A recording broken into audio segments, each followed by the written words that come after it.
welcome you all tonight. We've made it in spite of the weather. We're happy to see you.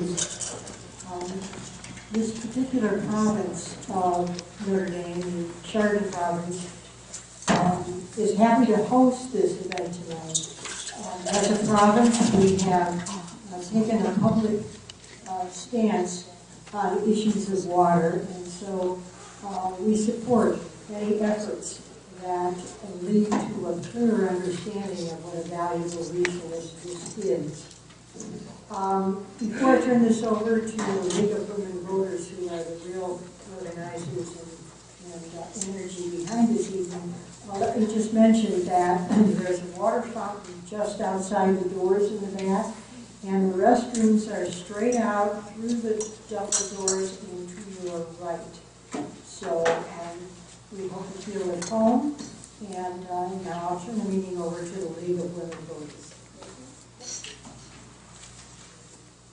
Good evening, everyone. First, I want to thank you all for coming out on this beautiful spring evening. And I'd like to thank the Sisters of Notre Dame for allowing us to use their facility, this lovely facility. I'm Rosemary Velas, the president of the League of Women Voters of Geauga County. We have a vice president here, Janet Kramer. You want to take a bow? And Kathy Hanratty is our environmental chair. I don't see, oh, she's way in the back being bashful. She's back there. She's the person who set up this forum. And as our environmental chair, we appreciate her doing it very much. Are there any public officials here? I saw one. Denise, you want to take a bow?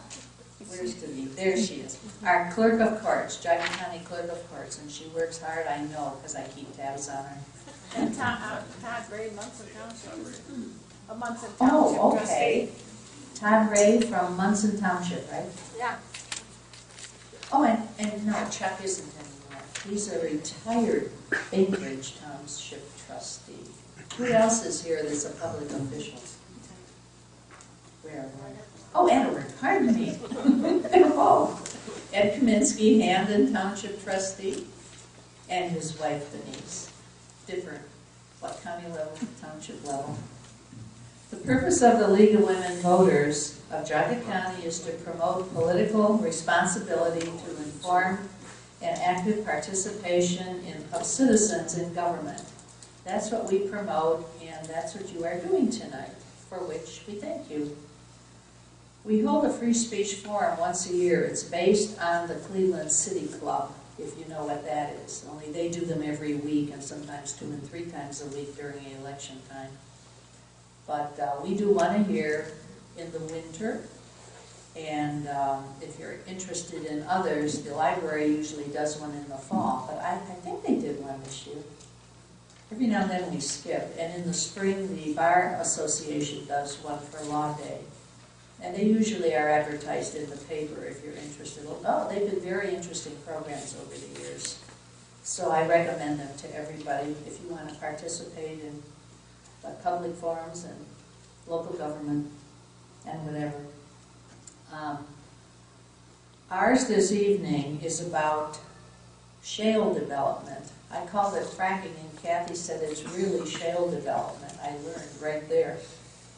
That's what this one is about this evening, and she set up a forum with 4 panelists, and I won't introduce them, but I will introduce Mike Nolan, who's going to be the moderator this evening, and he will name them and let them give a bio. Is that what we decided, or whatever he worked out with them? I didn't get that far, but Mike, the mic is yours.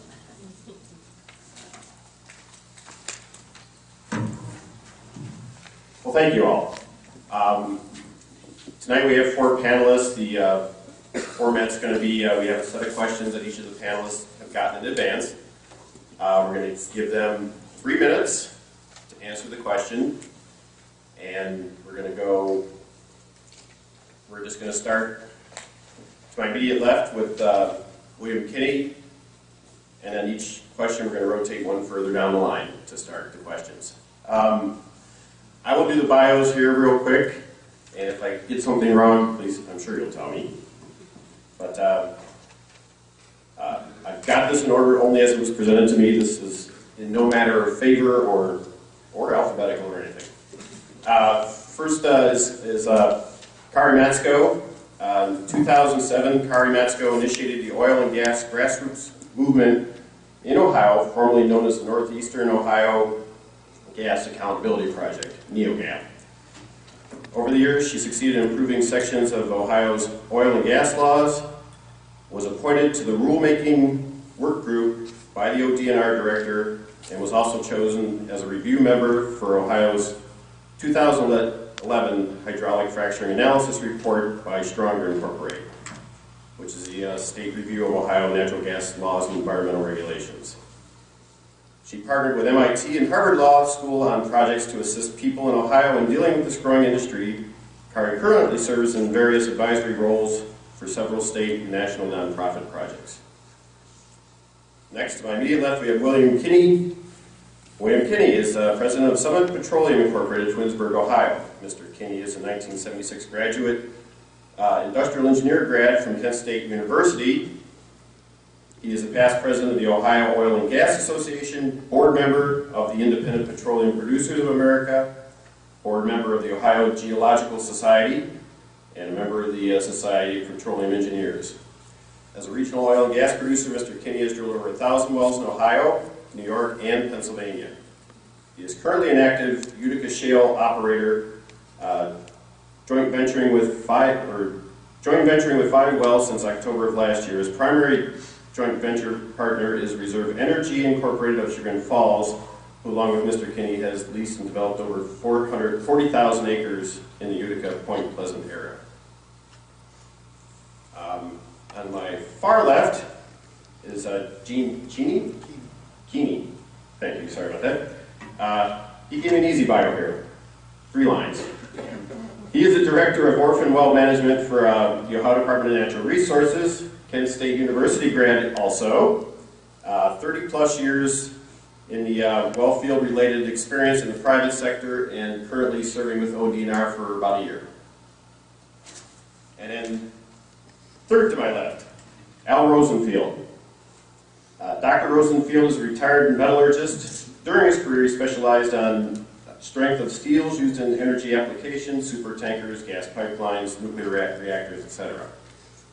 In 2002, he became the radiation protection specialist of the League of Women Voters, and in carrying out this assignment, he was appointed to the Radiation Advisory Council of the Ohio Department of Health by Governor Taft. He also became the League's energy specialist in 2007.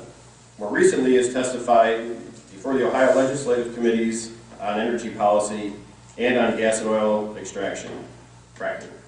In 2011, Dr. Rosenfield was an invited attendee at Governor Kasich's 21st Century Energy Summit. And those are the bios.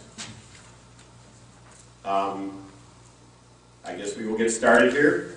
I will be reading off the questions for the panelists. We will start with Mr. Kinney. And what I'm going to do is read the question once, but if any of the panelists wants me to reread the question before they speak, I will gladly do so.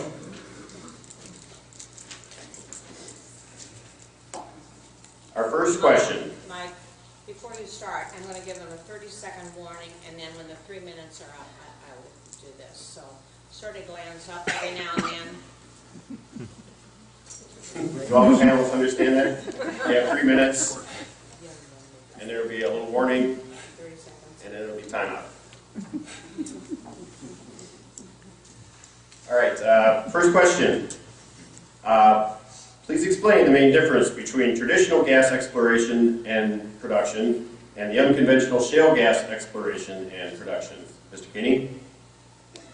Good evening, everybody. It's nice to have you here. Did everybody get their brackets done? You guys don't look like bracket people. It was supposed to be one of the least productive days this morning before noon because all the brackets had to be in by noon. See, there's somebody who doesn't know. Oh, March Madness. You know, my favorite is Ohio State, but I got to tell you, I picked Florida. So the question is in terms of traditional wells versus unconventional. So traditional wells access the reservoir, whatever the reservoir is, through a straight or vertical wellbore. Unconventional wells, the concept is that unconventional wells are wells that are drilled horizontally. But in fact, what's unconventional about unconventional wells is the idea that that the reservoir is not economically viable absent some other form of drilling. So conventional drilling won't produce an unconventional reservoir. So hydraulic fracturing and horizontal drilling are not unconventional. Those are actually very state-of-the-art and have been for a long period of time. What's unconventional about unconventional reservoirs is the reservoir itself, because in order to drill the same area that a horizontal well drains, you need 30 conventional wells. And even those 30 wells would not be economic. Whereas when you drill it horizontally, you access more of the reservoir, and along the wellbore path, you'll have up to 20 or even 30 individual frac jobs. Each frac job in itself is the same size as a conventional well, but collectively they make the well an economic concept that works, and that's really what it's about. I'm done. I wasted 30 seconds on okay. Thank you. Okay, Oh, you didn't mean the whole thing. No. Done. Okay, We're I'm done. sorry. I saw the done. That's fine. That's We okay. have another. Okay. Um, Go ahead. just one mechanical thing. If you could all speak a little closer to the microphone so they can hear you in the I'm back. sorry. Is this okay? Yes. Well, for me, March is my birthday month, so I don't really get into basketball, but FYI, that's why I look forward to it. To add on to what Mr. Kinney was saying with regard to the difference between unconventional and conventional, I would simply tack on that one of the main differences is the scale or the footprint of the operation. So as we've all lived in Ohio, or many of us for quite a number of years, we've seen a lot of the more traditional gas wells taking up perhaps less than an acre. In terms of unconventional, meaning horizontal exploration and production, we see up to 10, sometimes 15 acres. So this is really an industrial scale process. The other item that I would point out in terms of differentiation between the two types of operations would definitely be in terms of the waste or the cuttings. Because of the different geological layers that you're going through, there tends to be reports of higher radioactive elements being part of the waste product in more unconventional operations, where we see that a bit less with traditional. Thanks. Yeah. Oh, sorry, I'm supposed to be close to the microphone. I think previous two speakers covered that pretty well. There's one item on the history of horizontal drilling. It was developed with the aid of a very substantial federal grant, and the drilling in the first instance was successful because of a large amount of federal research. I say this because the role of the federal government in fostering conventional fuels is often overlooked, and it is often felt that all the subsidies come to non-conventional fuels, whereas the conventional fuels do get quite a bit of money. Thank you.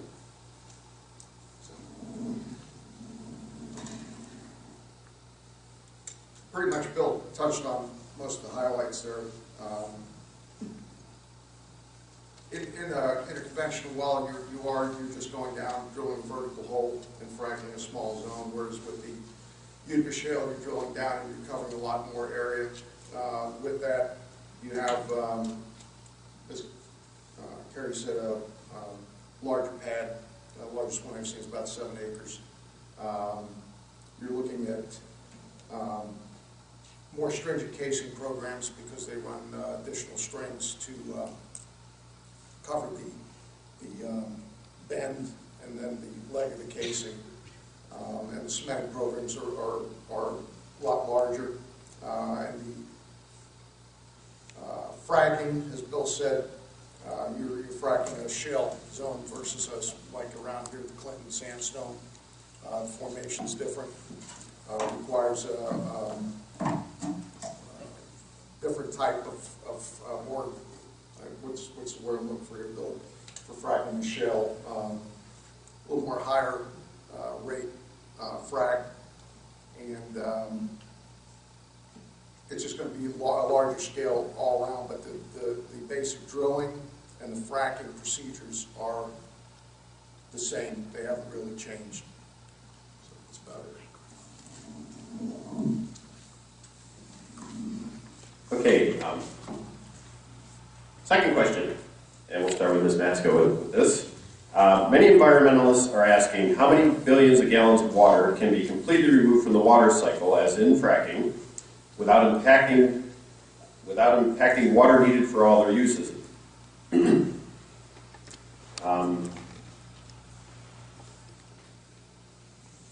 A side note here was 4.5 million gallons per well. By the potential of 1,400 wells could equal, oh, my math's going to be bad here, 6,300 million gallons over the next 2 to 3 years. What is your response to this question? And please share what leads you to this conclusion. And again, I'd like to ask, please speak close to the microphone. Okay, thanks. Well, to dovetail onto the first question, in terms of just the sheer scale of these operations, number 2 certainly hits on this. So a couple of the points that I missed in number 1 that apply to number 2 are the sheer volume of water and chemicals that are a part of that water constituent that's used in fracking, as Mike was just indicating.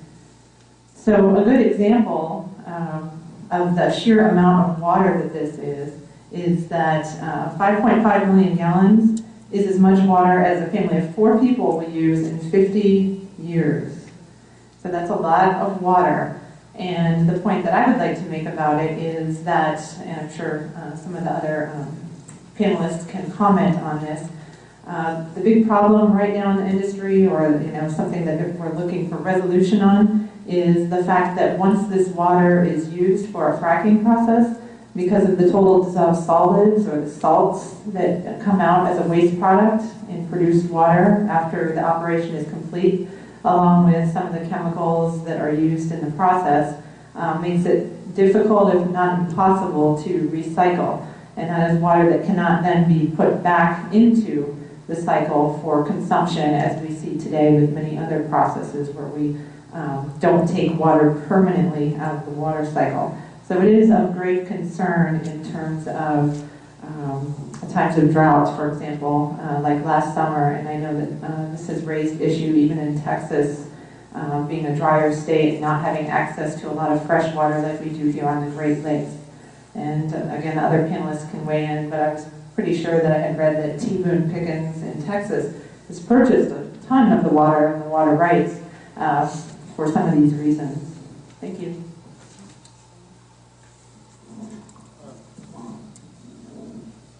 There's really nothing I can add to what Carrie said, except I'd like to expand the question, if I may, to the question of the waste that's produced by the fracking process. I tried to find a question here that really covered it, but it didn't, so I'm going to talk about waste thing, if you don't mind. Yes, go ahead.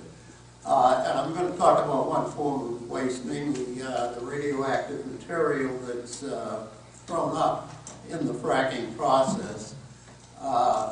This is something that's been of concern of the League, and when I testified on the bill, the fracking bill last year, I brought this up before the House Committee, and the House of Representatives decided that they didn't want to deal with that.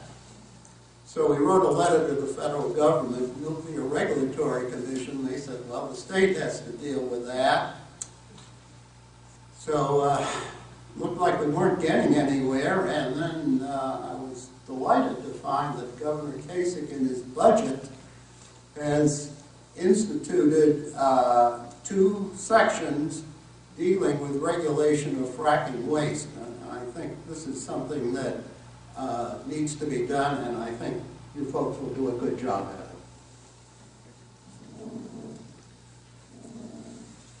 There's no doubt that the volume of water used to frack the Utica is much greater than a conventional well. The conventional well, it's like 100,000 barrels versus, gallons versus what the Utica well would use. But a lot of the major companies, such as Chesapeake, they're instituting a recycling reclaiming program over in Carroll County. They have one plant set up that they're hoping they'll be able to recycle a good portion of their water. Have not been privy to any of the results of that yet, but I know that a lot of the companies are trying to institute that. There's a cost to them.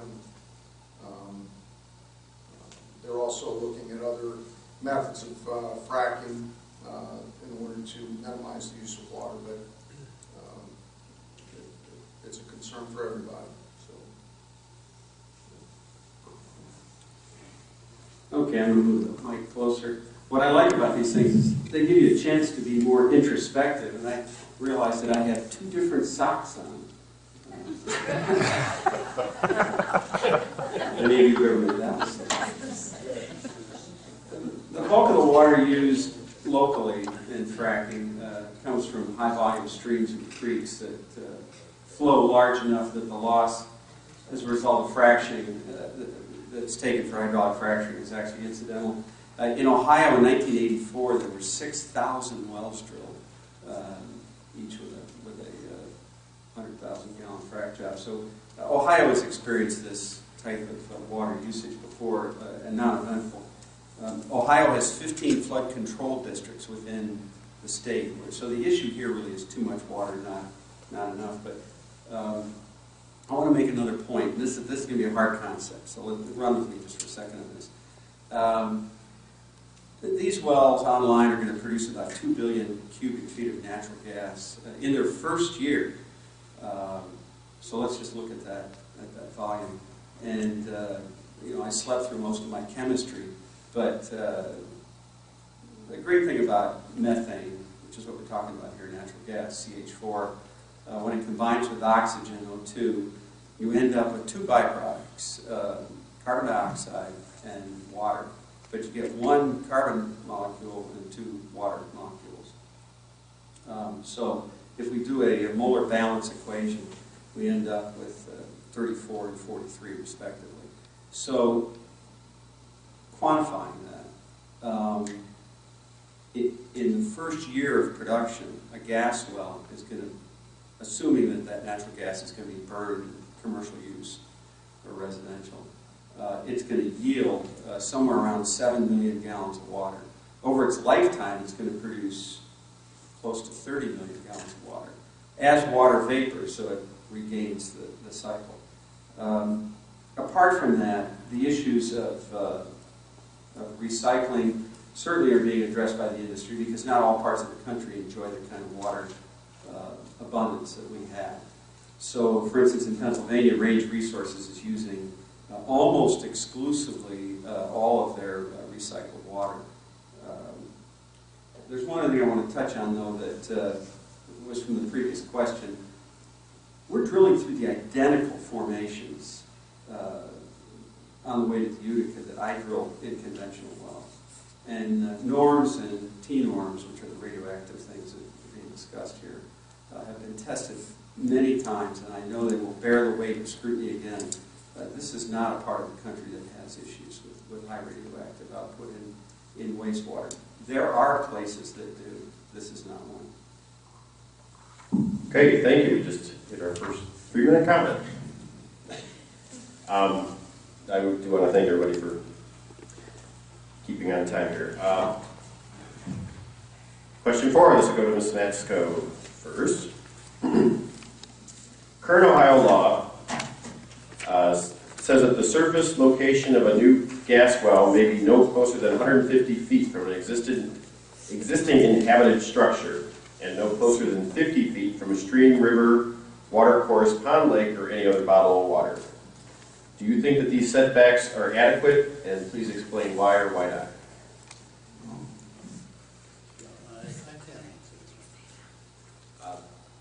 You get a second shot.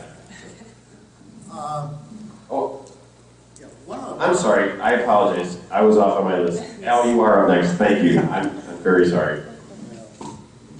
Okay, I'll answer the 4. One of the issues that comes up in where you should put wells is whether or not there's a scientific basis for doing so. And I tried look to see if there actually is a scientific basis for where you place wells, how far you place them from water supplies, and how far you place them from people.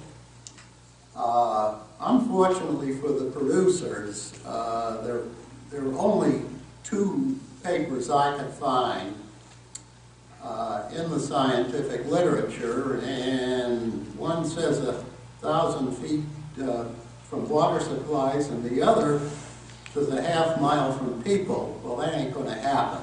But what it points to is that issues like in the current Ohio law, the 200 feet from existing inhabited structure, or the 300 feet from the sleeping campers in campsites, as far as I can see, has no scientific basis, and people just have to sit down and decide how far do the chemicals go, how far does the noise go, and what effects do these levels have?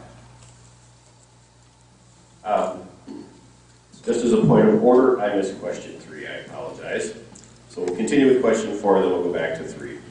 Gene, thank you. The setbacks in the code are the guidelines that the division follows as far as,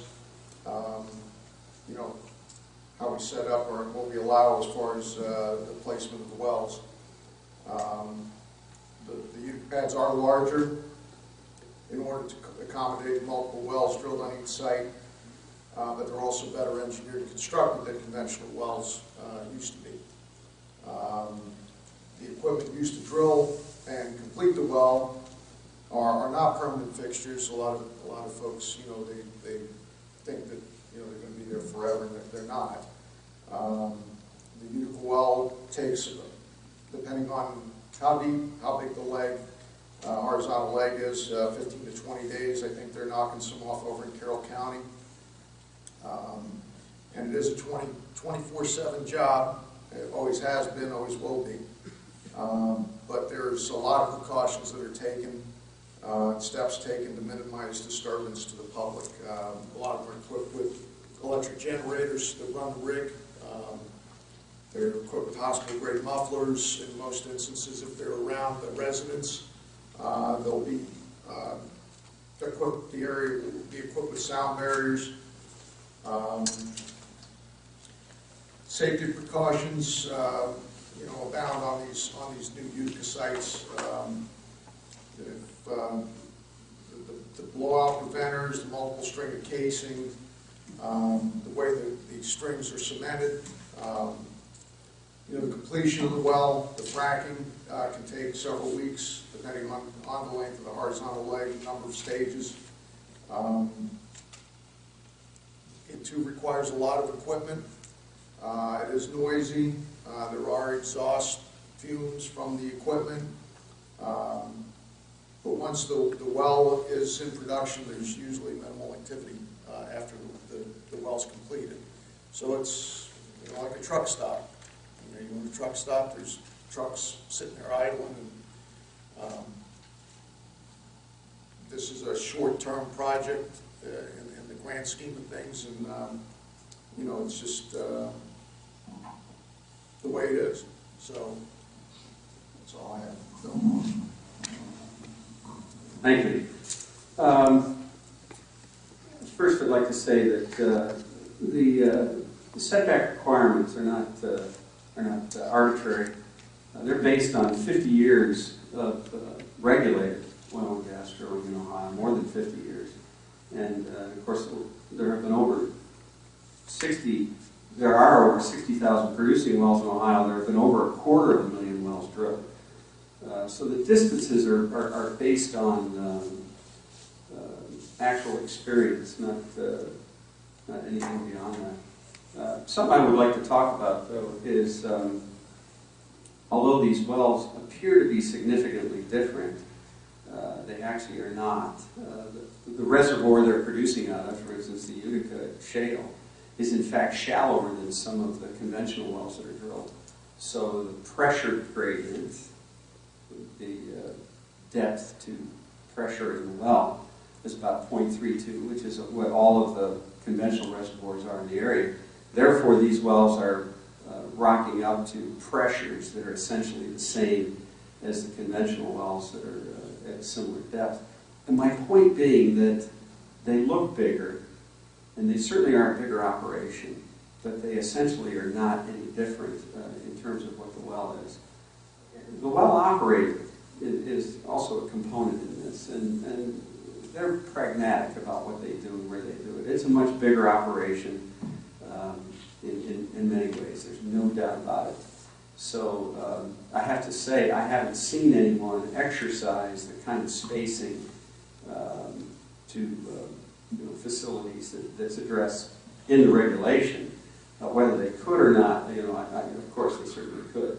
But the fact of the matter is it's just simply not practical. Again, as you pointed earlier, the well locations are 5 acres, so that alone makes the setbacks be further.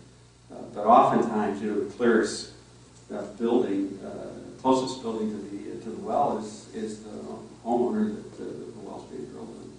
So his input and interest is always part of the deal.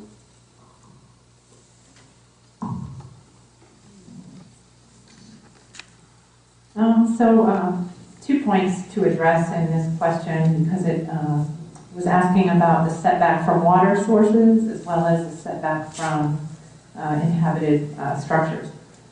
And I guess the question was, are these setbacks adequate?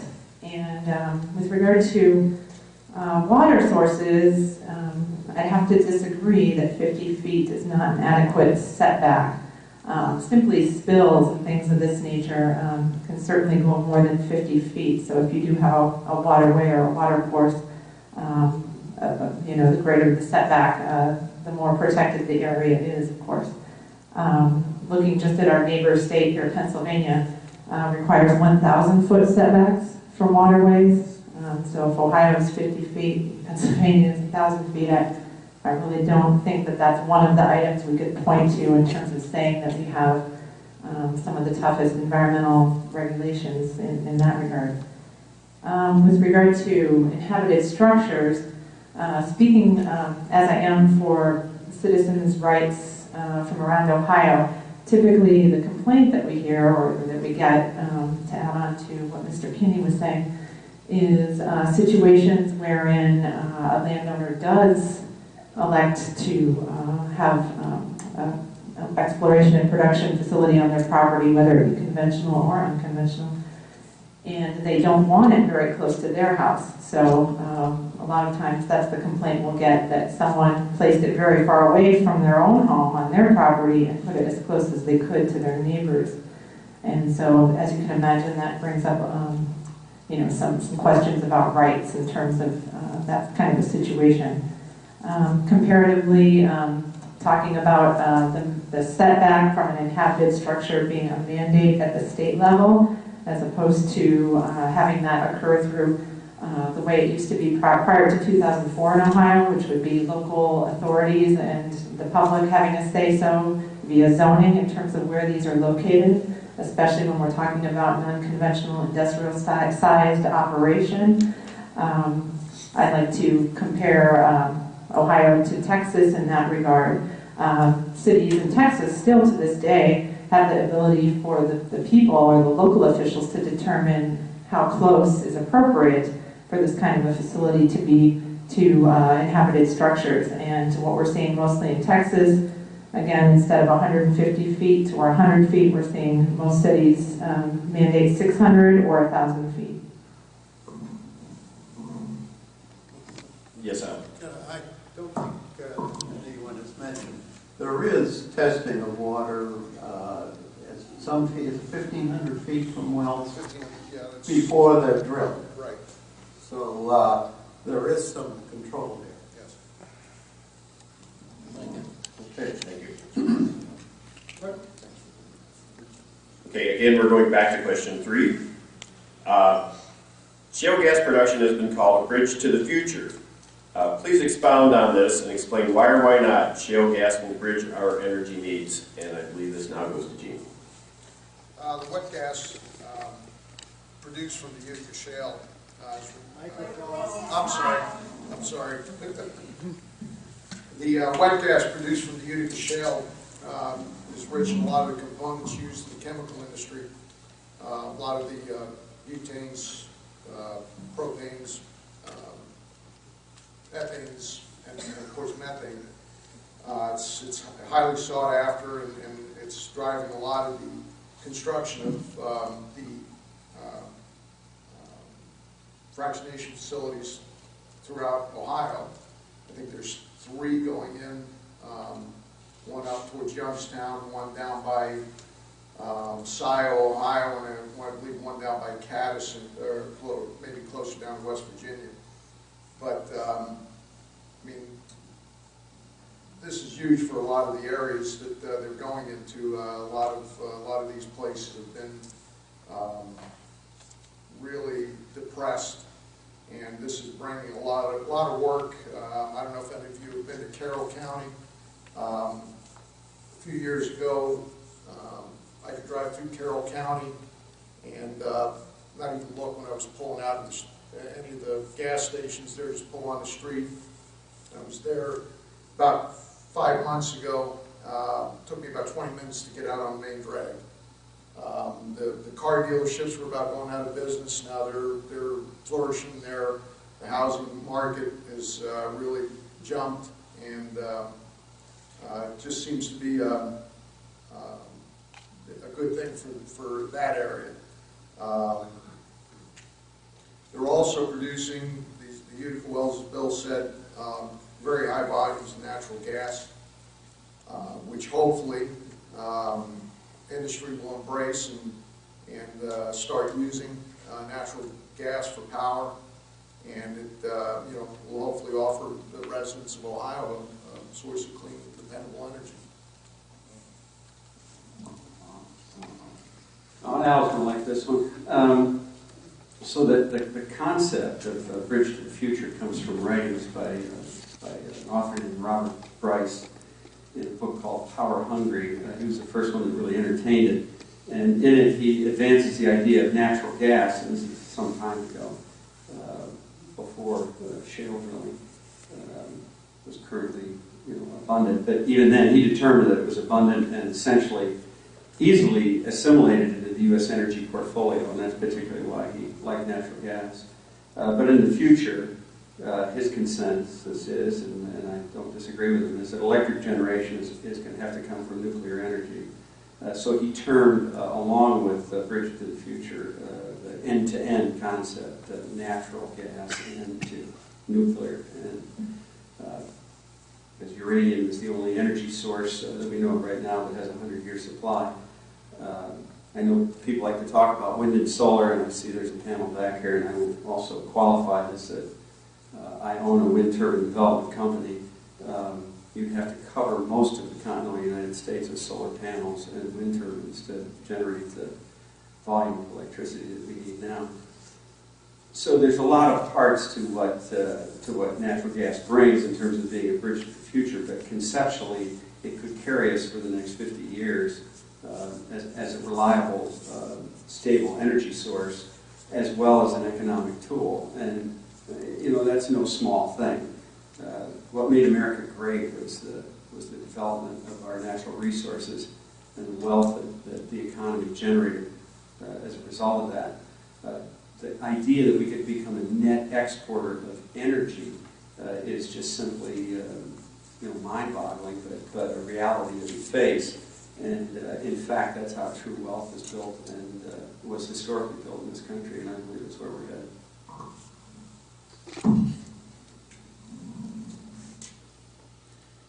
Actually, I too was going to comment on the fact that the Bridge to the Future had been used, I think, since the early 80s, I believe.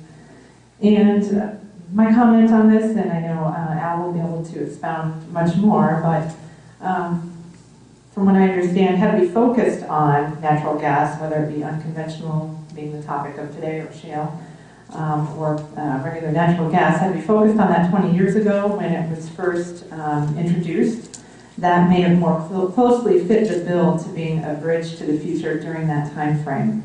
At this point, however, and I know this is going to be a question for a bit later on in terms of climate impact, but at this point, the infrastructure that we have right now to accommodate natural gas liquids and even some of the pipelines that exist today in terms of repair that's needed, there's so much deterioration and so much demand for new infrastructure that is going to cost billions, that my comment would be that it simply makes more financial sense to shift construction efforts to infrastructure for renewable.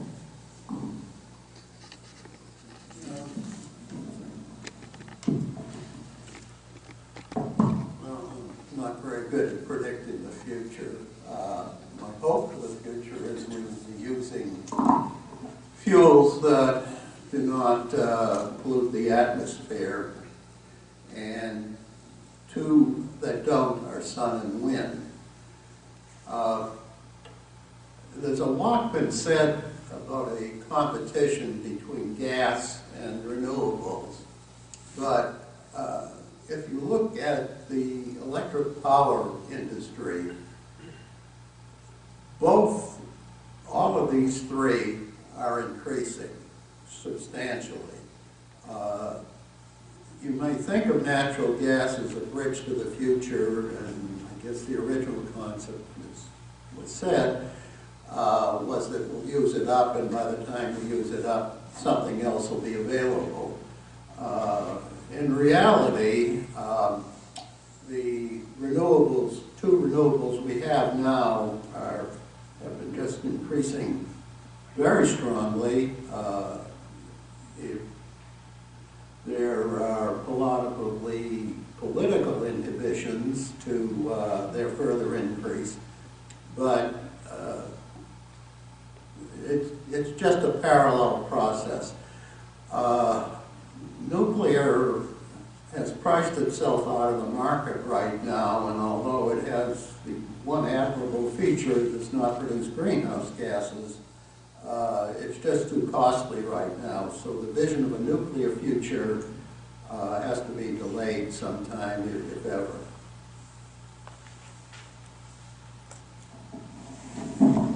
Okay. Question 5. And we'll start with Mr. King. Shale gas development has been called a game changer for our region economically.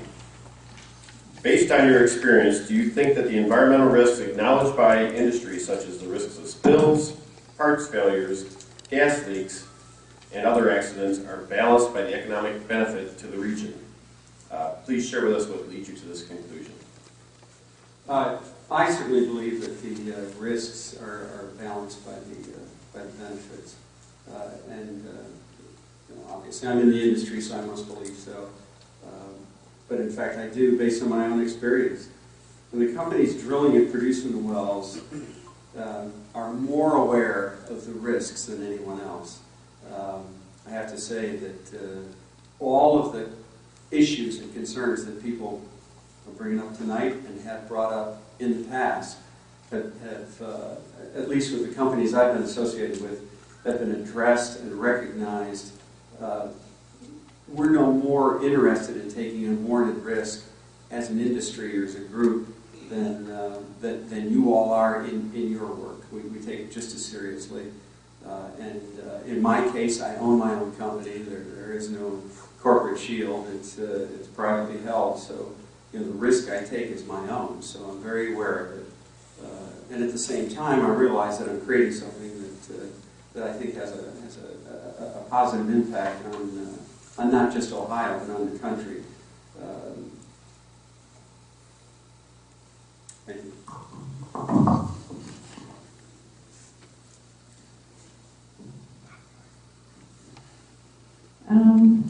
Well, I guess I would have to say that the best way to predict future outcomes is to look at history. I think is typically applicable in a lot of different industries. And from what we've seen, at least in Ohio, since oil and gas exploration has started in the 1800s, long ago, is that unfortunately in Ohio and lots of other places, as we've all probably heard before, that this is a boom and bust type cycle. The reason I mention the older wells and the exploration from the 1800s is that it's not a sexy issue. We don't hear a lot about it today, but I certainly speak to a lot of citizens on a daily basis that are still dealing with those ordeals and still having to try and get companies to help clean up oil in their basement, hydrogen sulfide in their homes in Ohio from these older wells. So I guess my point being that I don't know that I would call it a game changer in a positive economic standpoint. I would say it would be a big concern in terms of whether these companies that are here today or the energy companies that are doing the shale exploration will be around, come decades down the road to still be able to contribute to take care of the care and feeding of an oil or gas well, because that is a permanent structure. It will be forever a part of the environment. So one has to take that into account in terms of the boom and bust cycle. The only example that I'd like to point out in terms of unconventional or shale exploration is before there was the Marcellus and the Utica. I've also worked with a lot of people in Texas. I was just there a couple of weeks ago. And Fort Worth sits right on top of the Barnett Shale. That was one of the first areas to experience this. And right now today, Fort Worth, Texas is $77 million in debt. So I don't think that we could automatically assume that just because this industry comes along with a lot of money, or perhaps the promise of money, that it's necessarily going to stay or be permanent. A lot of the landowners, for example, that are benefiting sometimes are absent landowners, and it just seems that the people that end up making the most money are the energy companies and perhaps those people that aren't present. I really can't comment. Live in Columbus. People in the east of you are making money out of gas. People to the west of you are making money out of wind. You're not making any money out of natural resources, so I pass. Yeah, but all the money goes to Columbus. That's right. And thank you very much. Right, about 6 months ago I took over, this is just to address Terry's point on wells, that they are permanent fixtures. It's about 6 months ago I took over the Orphan Well program. I don't know if a lot of you are familiar with it. It's been in place. We get 14% of the revenue generated from severance taxes that go into this fund, and which totals about, right now, about $1.5 million a year. And we use that money to plug old wells that have no owners of record, that have been abandoned, not or idle, and they're plugged on we have a matrix or a scale that we set it up on to judge the severity of the problems on any of these old orphan wells. So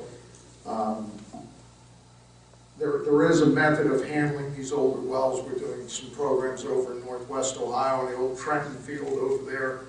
And we currently have one that's coming out down in Washington County for some shallow Cow Run Berea wells down in that area.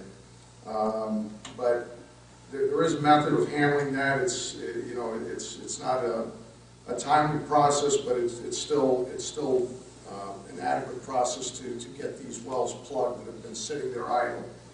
Our inspectors are especially on these, since we're dealing with these conventional wells. I mean, our inspectors are out on these rigs constantly. They have to be. They're out there for the pre-sites. Our inspectors are required to go out for pre-sites, which is prior to drilling. They're out there for the installation and setting of the different casings that are out there that are being placed in the well, and the cementing. If there is an issue out there, they immediately point it out and require these contractors and operators to deal with it. Like Bill said, these folks aren't out there, they don't want problems, and they're grateful if someone sees something and is able to point it out to prevent a problem. So the way these operations run that I have seen personally are much better than they were years ago. I've been in private sector most of my life. I went with ODMR for 1.5 years. I worked in the oil field as a rig hand, cement hand, pumper geologist consultant. I worked 10 years as an environmental field, in the environmental field as a geologist. And okay, that's. Oh, my time. Oh, sorry. Okay. You gotta glance over here every now and then. I'm sorry, I wasn't paying attention. I thought that was my. That's all right. I'm gonna let you finish your sentence. Okay. I do have one little redirect, and probably Gene, you're gonna be the one to answer this. What is there a quick way you could tell us the process of capping or shutting down a well? Normally what we do is Normally what we do is we'll conduct what's called scope of work. We'll physically visit the well, try to dig up any kind of records that might be available. Some of these wells have been drilled back in the late 1800s, early 1900s, so there may not be a whole lot of information available. And it depends on the condition of the well. But we'll evaluate it. We'll bring a rig on, put on a wellhead control, because a lot of these wells have the wellhead stripped off, or it might just be a piece of casing sticking out of the ground in the middle of a farm field. We'll set a rig up, put on the wellhead control, go in, see if the well's obstructed. Of course, if it is, you take one path. If it's not, you take another path, which would be just to check total depth and cement it. Right to surface, normally we cut it off about 30 inches below surface, weld the cap on, identifying the well, and cover it up. In the worst case scenario, you would have to go in and remove the obstruction, and then you would follow up with the cement job and the capping of the well. So it can be either a very easy process or a lengthy process, but normally, our goal is usually achieved. So. Okay, thank you. All right. Question 6, and we'll start with Carmen on this. Citizens, some insurers, some real estate professionals have expressed concern that the value of homes may drop if shale gas production with the ensuing noise, traffic, and emissions comes to a neighborhood. In your experience, is this likely to happen? Please explain why or why not. Well, certainly over the years with the traditional oil and gas wells, we've seen this happening already. So the answer to number 6 here would be that it is likely that it could happen. I think it was fall of 2012, so just recently here, there was an individual trying to sell their house for 4 years in a neighborhood after several tanks were put about 100 feet from her home before the change to 150-foot setback. and her home sold for 1/3 the value of the price. So after 4 years, they finally had to accept an offer of almost $100,000 less than what they intended to sell it for. Perhaps some of the people in the room today from the Bainbridge area are also aware of problems and incidents having an effect on the value of the homes in terms of banks rendering them of less value.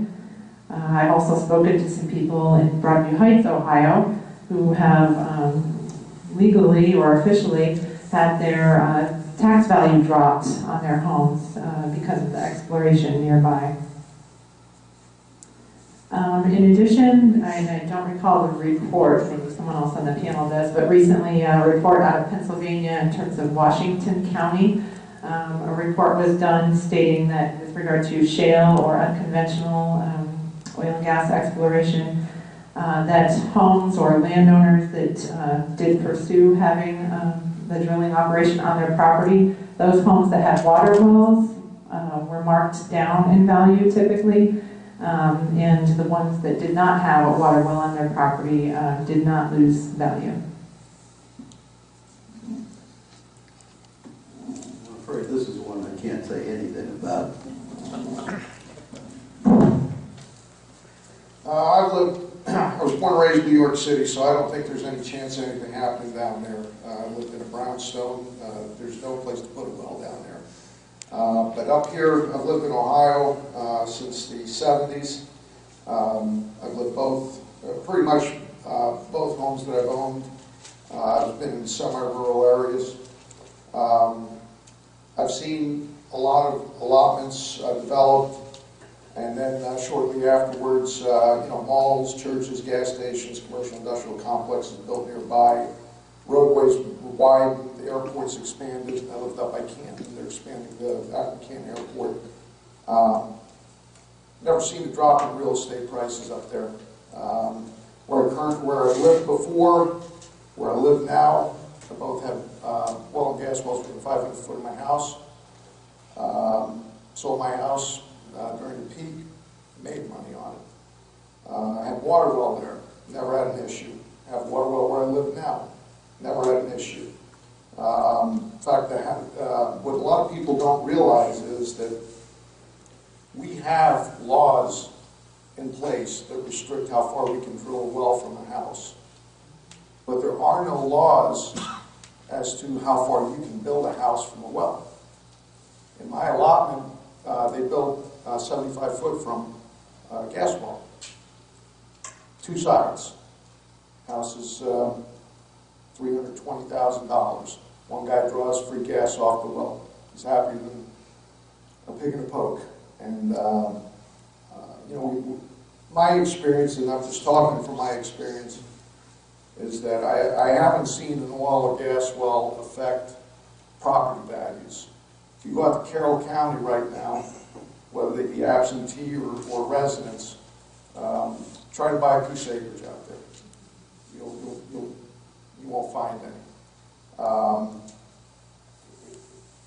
The Utica Shale has just been a boon to the area, and I've got nothing in it. It's just the way it is. Oil and gas wells, conventional, have not affected my property values at all in the year. I guess it's what you make of it. But that's my experience with it. So, Bill? Thank you. If anything, property values have risen significantly in areas where drilling has occurred. I just was a successful bidder on a piece of land here, actually in Geauga County, and the price was significantly higher, mainly because the oil and gas rights were part of it. You mentioned T. Boone Pickens earlier. I was at a talk 2 years ago where he was the keynote speaker in Pittsburgh. And it was funny because he talked about the driver. They send the drivers for speakers to the airport. Where was our driver? Anyhow, we didn't get one tonight. What is the budget? His driver was complaining because the housing stock prices in Pittsburgh were going up when the whole rest of the country was going down. And I looked it up, and anecdotally that's correct. Pittsburgh's the only area in the country that has suffered as a result of the 2008 price collapse, mainly because of the influx of people drilling Marcellus wells, and the corporate offices are all based in the Pittsburgh area. I think in Ohio it's going to be the Canton area, it looks like, and there's a tremendous amount of people coming into Canton on the administrative side.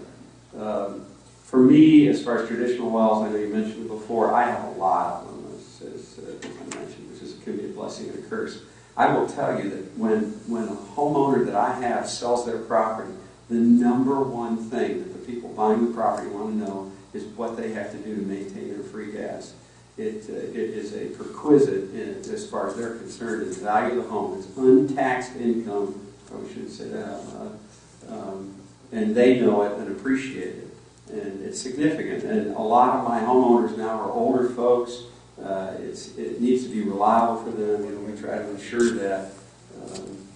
One other thing I'd like to mention, just in terms of the boom or bust cycle, I'm here. I'm an Ohio producer. I'm involved in this. My son works for me. I believe this is a legacy that we will pass on to other generations. These people come here.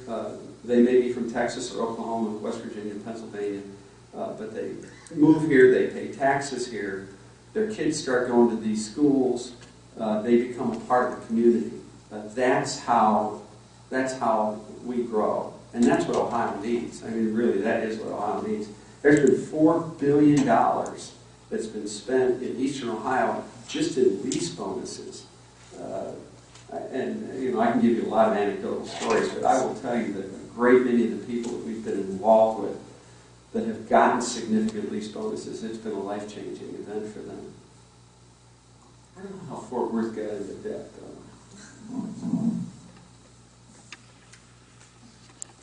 Okay, next question is question 7, and we will start Mr. Rosenfield with this. Some say that natural gas is already helping reduce global carbon emissions. Others say that methane is an even more potential greenhouse gas, and that shale production releases large amounts of methane. Please explain why or why not shale gas production helps reduce global climate change.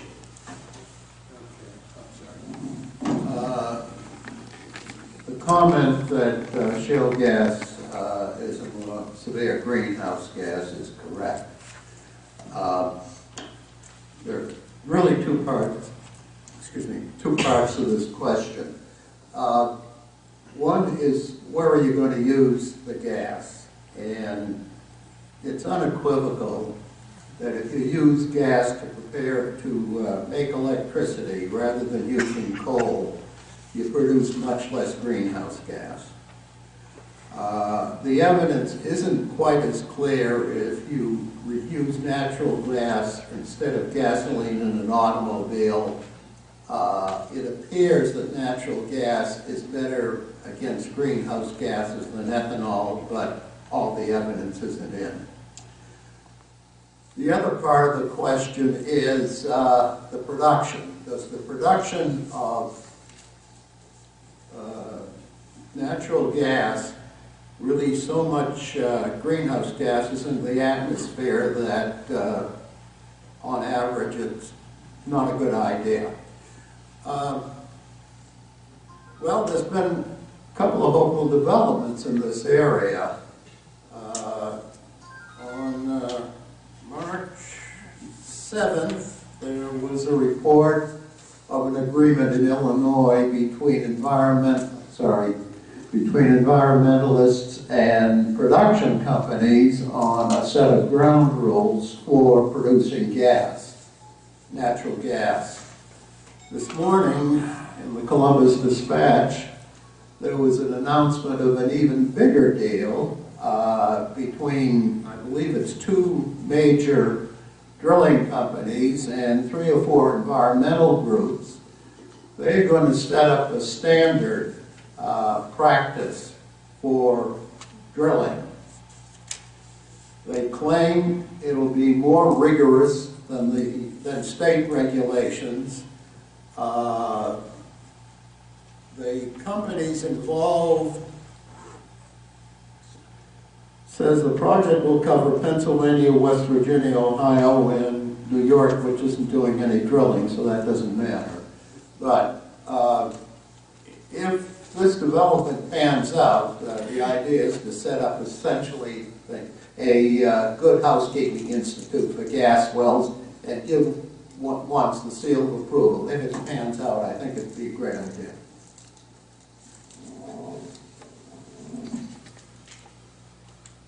Well, I don't think there's any doubt that Utica Shale development hopefully will produce a lot of methane. You know, the object here is for them to get it in the pipeline, not let it spew out into the atmosphere.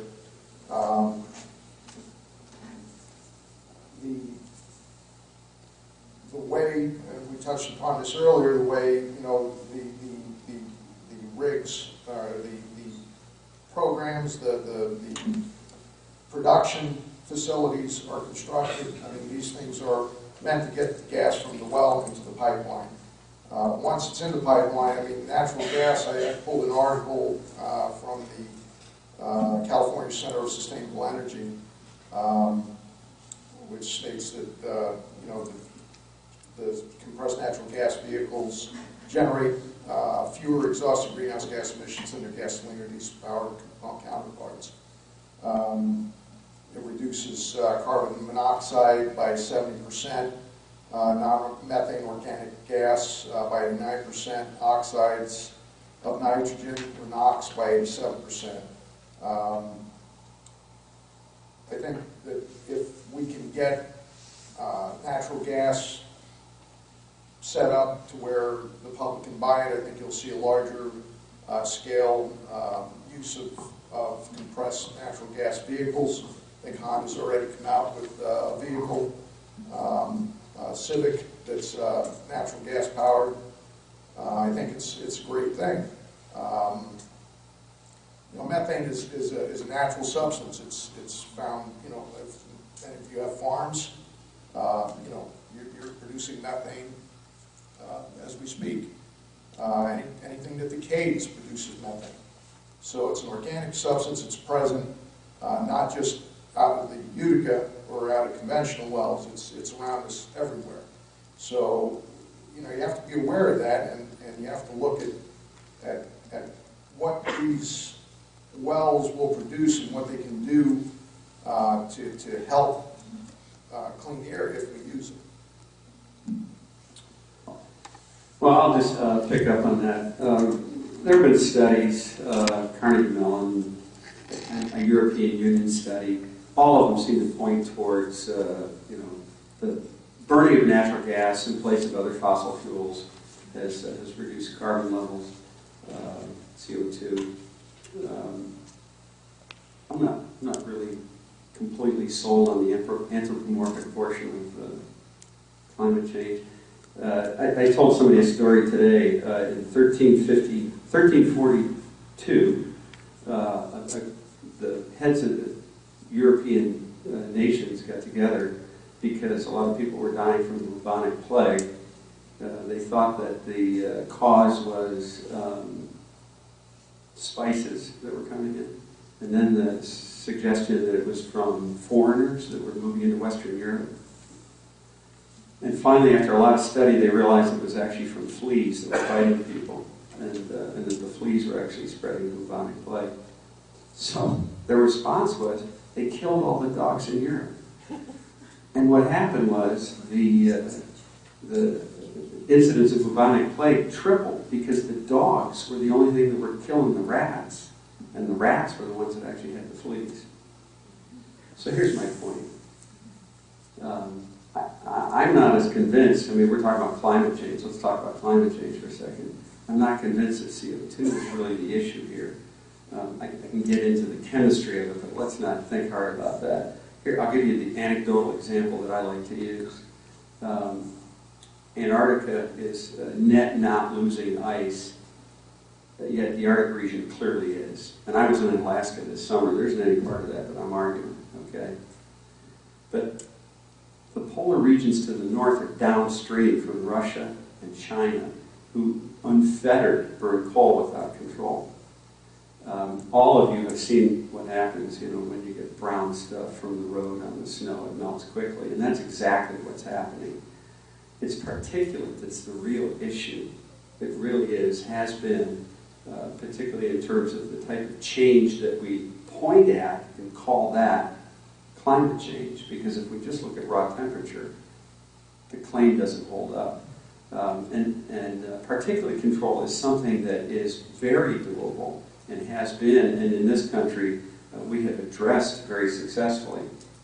So I'm going to opine on that just for a minute. Thank you for bearing with me on it. I'll just say one thing. When you burn a ton of CO2, let's start that over again. When you burn a ton of coal, you get 2 tons of CO2. Isn't that interesting? Those interesting facts.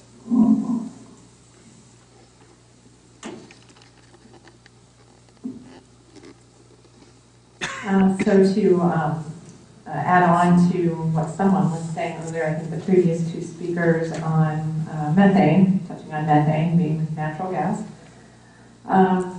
In recent years, the industry actually self-reported to the EPA that their own leaks were estimated about 3-4% in terms of infrastructure, facilities, pipelines, etc. And recent monitoring, actual monitoring, not just self-reporting, but actual recent monitoring done, has shown it to be closer to 9% being more accurate. And I'm going to refer actually to Gene, just in case he knows.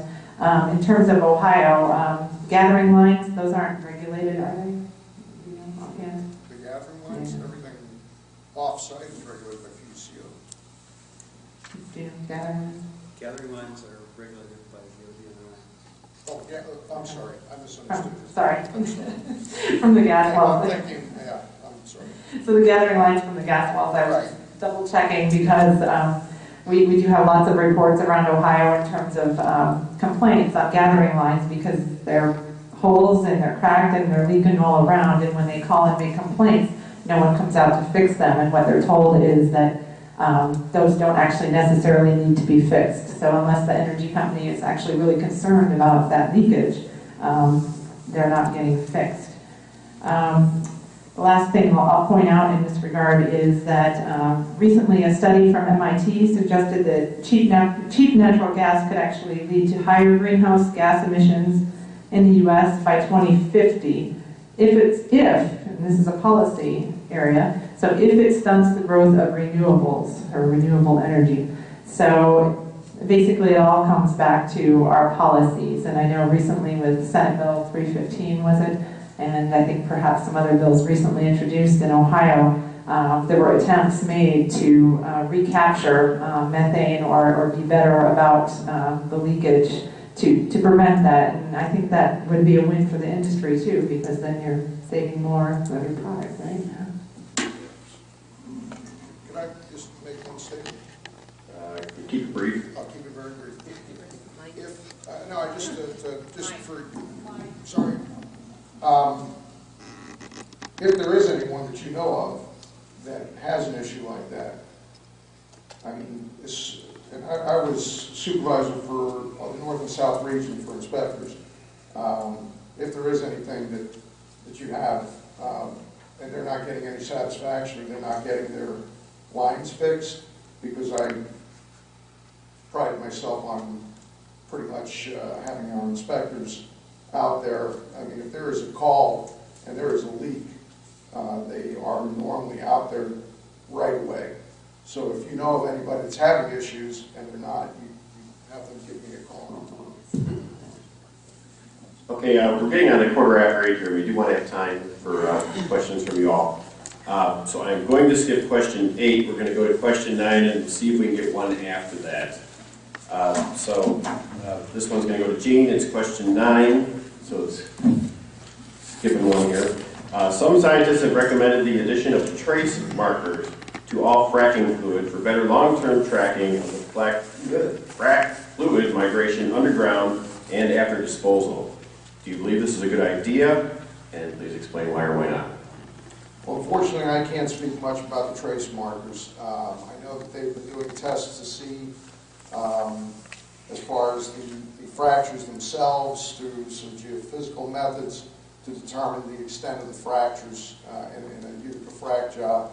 And in fact, my understanding is that they're looking at the fractures aren't extending out as far as they thought. But as far as markers go, I don't see how they would track it other than if they use a radioactive source, which I would not be for. So. You know, until this question, I'd never even heard of the concept. I talked to some people about it. I have to say, because I have some experience in it, that I think it's unworkable for several reasons. I've tried to do some testing over the years for various reasons, wellbore interference being the main one. And what we find is that the rocks are interesting. You know, they're just great filter pads, as it were. So they tend to strip off any introduced materials and tracing agents. That's my personal anecdotal experience. But I have to question the whole concept. The state, since House Bill 315 introduced, the state of Ohio now has the tightest water requirements in the country with a cradle-to-grave approach for all the liquids related to the well. I know that we're talking about trying to trace injection wells or frac jobs, but in any case, I don't think it's doable. I don't think it's necessary, and I just don't think it's a practical thing to try to do.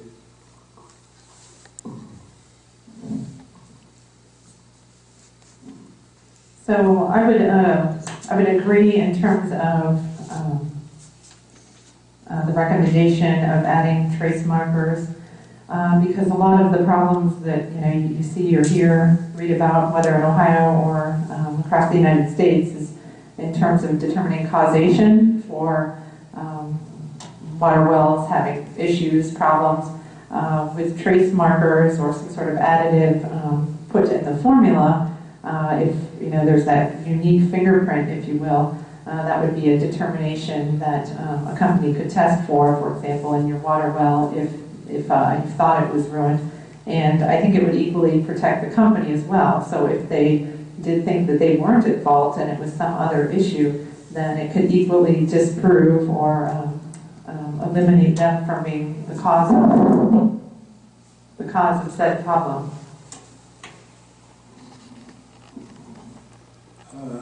One of the main issues of contention in this business of water leak is what are the chemicals being used in the fracking process.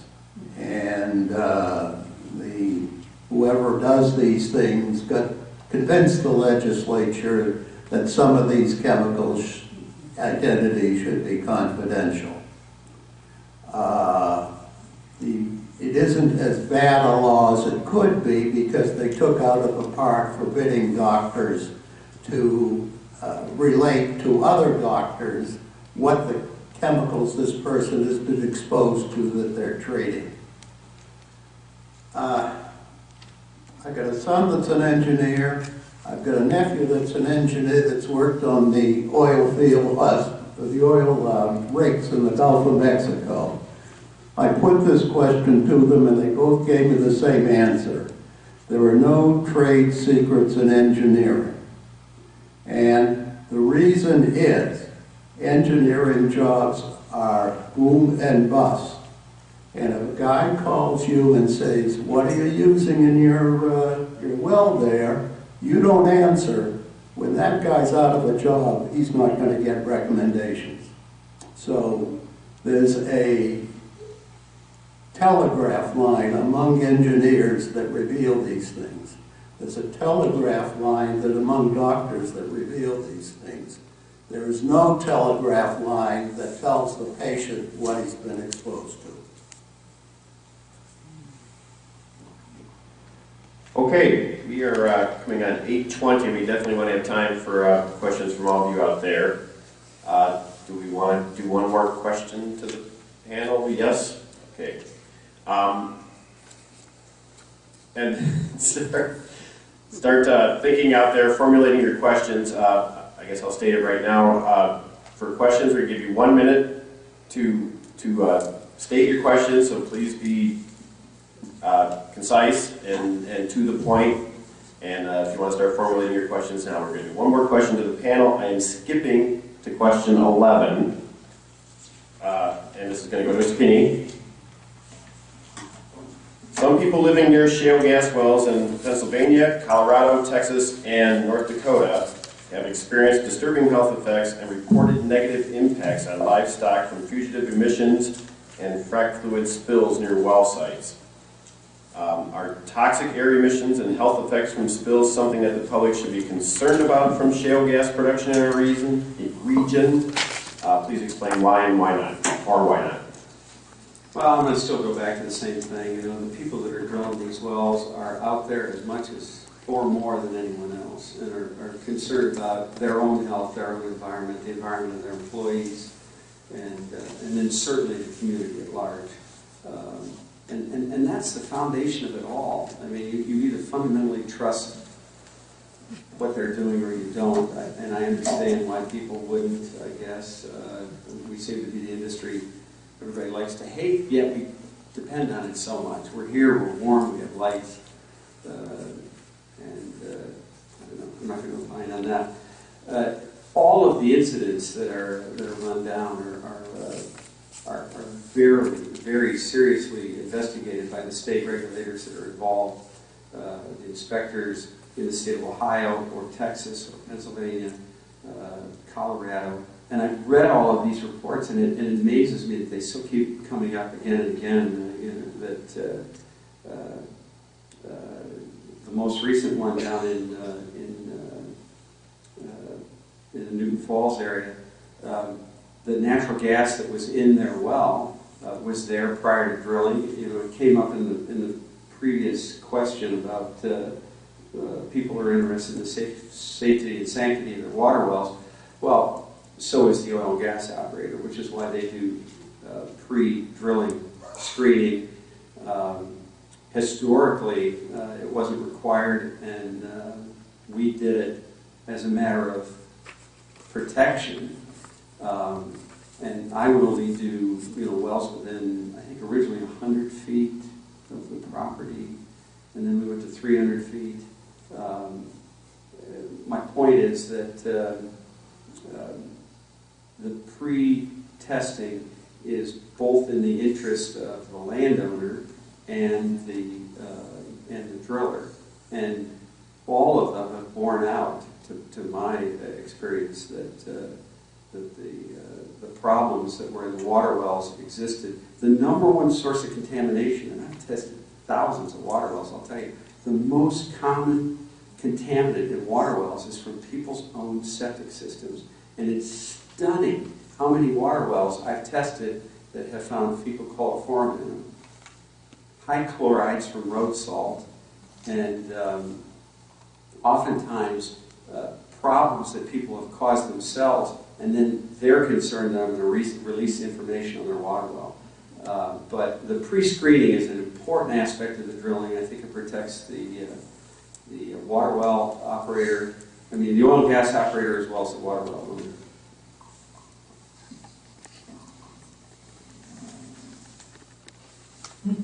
So the question asks about a lot of different things in terms of concerns and health effects from everything, from spills and a lot of negative impacts here. So I guess the first thing that I'll touch on, a couple of things to note here, is with regard to water wells, to continue on to what Bill was saying. Again, looking at our closest neighbor, Pennsylvania, and I think we've all heard that a lot of the reports out of Pennsylvania, and perhaps those are some of the reports you were referring to in terms of livestock or people's illness or water well contamination. Something notable about Pennsylvania is that it was pointed out earlier with regard to baseline water testing in Ohio, which is great that we have that now for the shale exploration wells. 1,000 feet we are testing now, or requiring testing in that radius.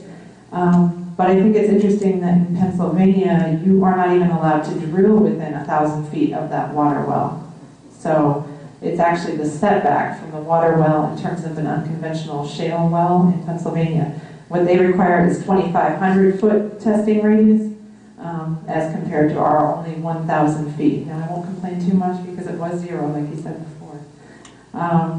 So that does bring, this question kind of also touches on the fact that the setback question that we had earlier, because things like spills or air effects on people can be directly proportionate to how close they are to the site.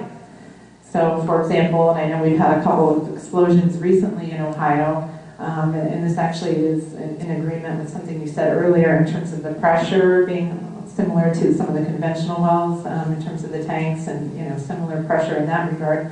So just tank explosions that we've had in Ohio, the explosion radius for debris is typically 400 or 500 feet.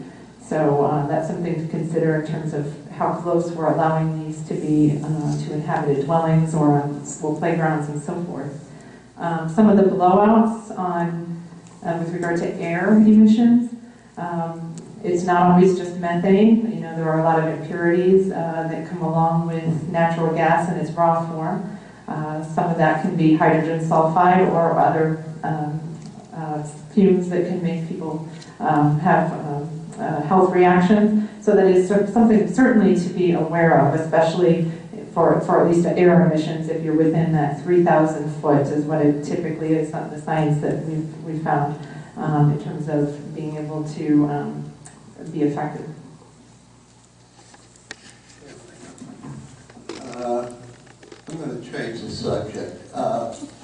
When I was invited to appear in Geauga County, I was very happy to do so. I've never been in this county before, but Geauga County has the record of the only explosion of a gas well in Ohio.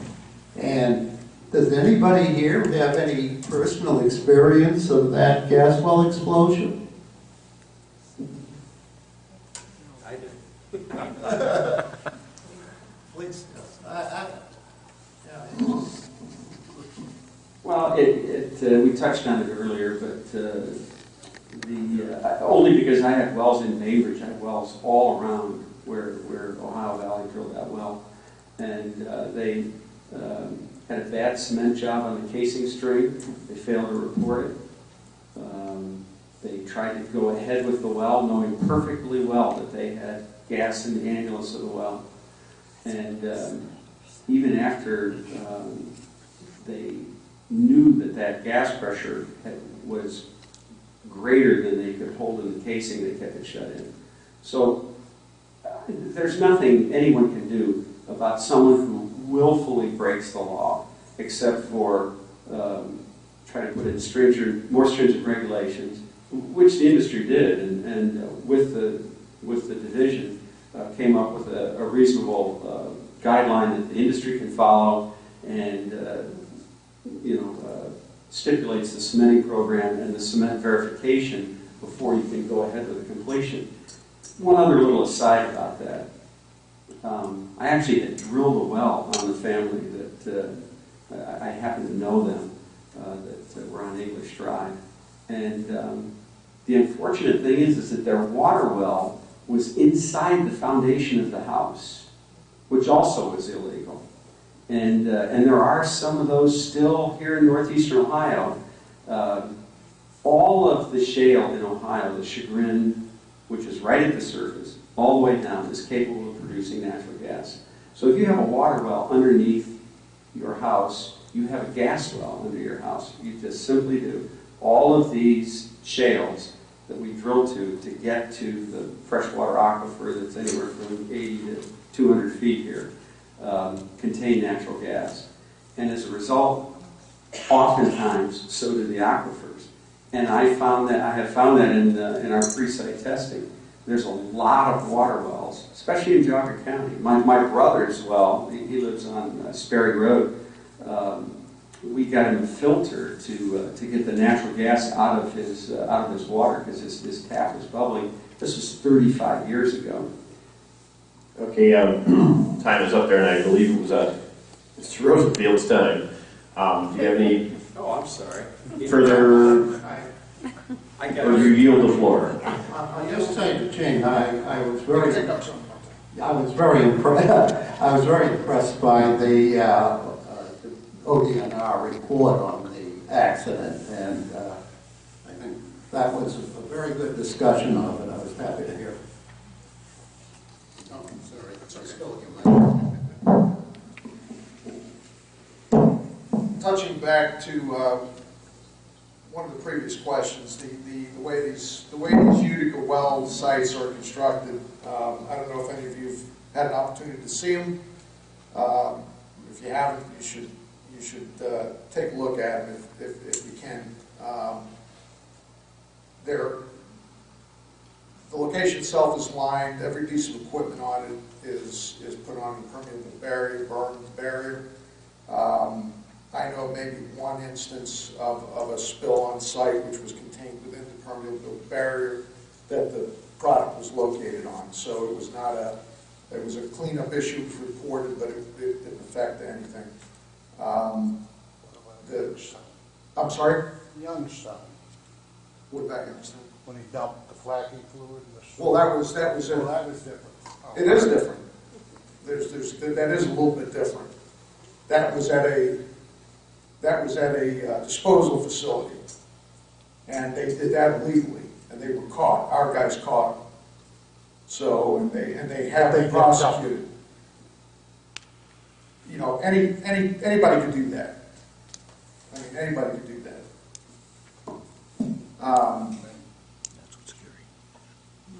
Anyhow, the pads are designed to minimize any off-site impact from spill generated on site. Our inspectors are out there, and they do routine inspections of these sites.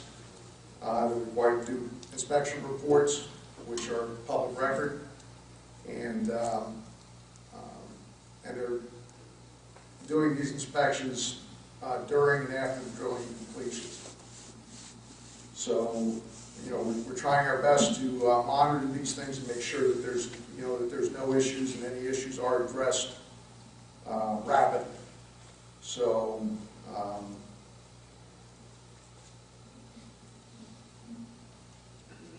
guess that's all I got to say. Okay. Well, I want to thank all our panelists for keeping pretty much within our time limits, and actually we're very short on some of the earlier questions, which allowed us to get through a lot of them. At this time, I'd like to entertain any questions from the rest of you. I think if we can do we want to bring that one microphone to the center aisle? Would that be better? Oh, okay. I'm sorry, we got out here left and right. Once again, I'd ask, we've run a little long. It's 8:35, and we have to be out of here by 9. So please keep your questions to 1 minute and formulate them so that we can get through and hopefully get you an answer. Do we have questions? Looks like we have one. If you could just, as you ask a question, just state your name and what town you're from. So I'm Jess. I'm from Clarendon Township. My question was about radioactivity.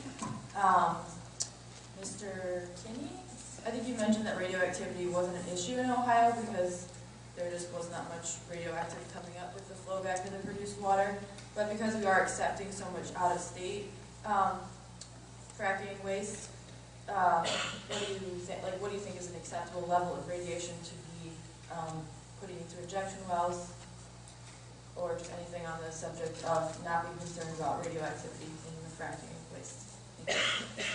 Well, first of all, what I was speaking about was my own experience, because norms and T-norms became a question for me when I plugged some wells for General Electric, and I had to test for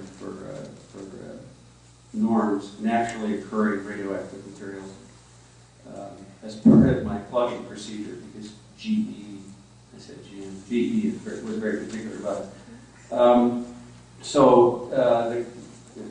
All of these things, it's funny, and I'm going to just jump away for a second. You mentioned about the Youngstown incident. The industry has a bigger response to Benny Lupo dumping water than even the regulators. Now, he's suffering horribly for that. It's a felony, and no one in the industry wants to see him get away from it. And he's become a pariah in the industry for a variety of reasons, because it's so bad for us. But the same thing is true about the radioactive components. So what they're trying to establish is what is a minimum threshold, and I'm sure that Al can expand on this, but for me, it's hard to even get my mind around Curie's, picocuries, emissions versus absorption, and setting minimum standards and what is really expected.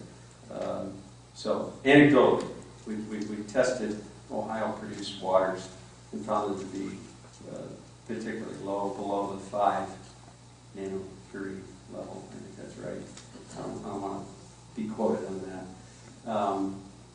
And the Pennsylvania waters from some areas seem to have, actually it's not the waters, the produced waters that have radioactive content, it's the solid cuttings that are hauled in the landfills, more so than the produced waters. It has been my experience.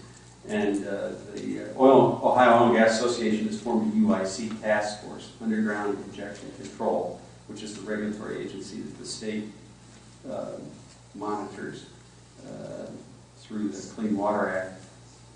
I'm in the middle of a panel right now that's reviewing that same thing. That is not a good answer, I'm sorry. But we found it to be very low experience-wise.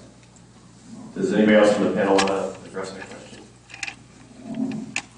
That was our original question. What is the level, and should we be doing something about it? And as far as I can see, the state response is adequate.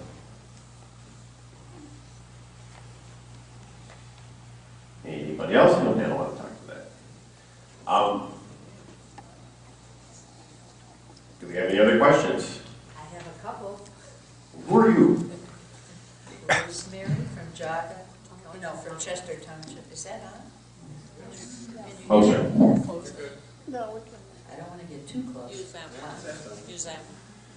Use the other. I'll talk real close. It's too far to walk. Early on, Carrie, you mentioned the size of a well is about 15 acres, an unconventional well. Is that on the ground or down under where the horizontal part starts? I was referring to the footprint on the property being 10 to 15, and I think Jean noted ODNR roughly around 7 acres here in Ohio. Underground, the laterals for the horizontals, the maximum I've read about here in Ohio is about 3 miles. Out, radiating out from the center? Straight up from where they put it down, it goes down. It'll go down whatever depth the tank is, right above it, they bend it, and it'll go out, I think the largest horizontal leg on one in Ohio, I think, was 13,000 feet. Wow. Straight out. And there's not just one, they radiate out. Well, there'll usually be 6 holes on a pad, and 3 will go to the northwest, 3 will go to the southeast. It's probably one under my house. Only if you're under. If anybody else has questions, please come up to the mics. I had another question. What is the radioactive material or element that comes out with the drilling material or the... I'm just curious what it is, because we hear a lot about radon, being natural in the ground and coming up and people can get it. Is that the same thing? I believe it's radio. Radon. Radio. Yeah, you're saying they're different. I'm not. I believe I want to make sure. The rock content, below surface is radio. And that's what's coming out with the drill material. It all originates from uranium. And then there's, if you look on the periodic table and the way it breaks down, so there's several parts that break down to form different components, and one of them is radon gas, and that's maybe what you're referring to most commonly. I just want to make clear about what we said before. I've drilled 5 horizontal wells now here in Ohio. My average pad size is 4.1 acres. It is a big footprint, but to cover that same area with conventional wells, I would have 30 wells, so I'd have 30 acres of impact compared to 4 acres. So it's in order to access the same reservoir, and I would not access it as efficiently as a horizontal wellbore. So maybe we didn't explain it. I'm going to go into it just one more time. He touched on it. We drilled vertically for 6,000 feet, and then horizontally for anywhere from 4,000, 13,000 I think might be the record in the state of Ohio, but the world record's in Saudi Arabia is 31,500 feet. Everyone that is along that wellbore, within 500 feet of it, is in the well. So one of the benefits, just in terms of concept, if we're going to talk about footprint, there's one guy who has the well on it, and he usually gets paid something extra for that. So there's a bonus for having a pad on you. That's negotiated with the landowner. In my experience, they've been in the range of $20,000 to $25,000. When the well is done, the well pad size is reduced. I'm answering a question you're not asking, I know that. But It's interesting, though. So everyone along that wellbore, for let's say 5,000 feet, is in that well. They've all been under lease. They've all received lease bonuses, and right now the lease bonuses are anywhere from $1,500 to, I've heard, $4,000 or $5,000, even $6,000 an acre. So they've all been under lease. Nobody is drilled that isn't under lease, and they're all participating in the well. But the only one that has a well on them is the one that has the original pad, the original site, and that's part of the benefit. Is that although all of the effort is concentrated in one spot, it's also not spread out over a large area. But the wellbore is underground. So if I understand you correctly, well, I must not have one under my property, everybody along the line that's going horizontally is contacted and becomes part of the production process. Yes, and absolutely. And that's statutory. Recipient of royalties from it, too. Yes. Oh, darn. Well, this part of Ohio has not been in the play, and I don't know that it's going to be. This may all just be an exercise. It looks as though the play is further east of here.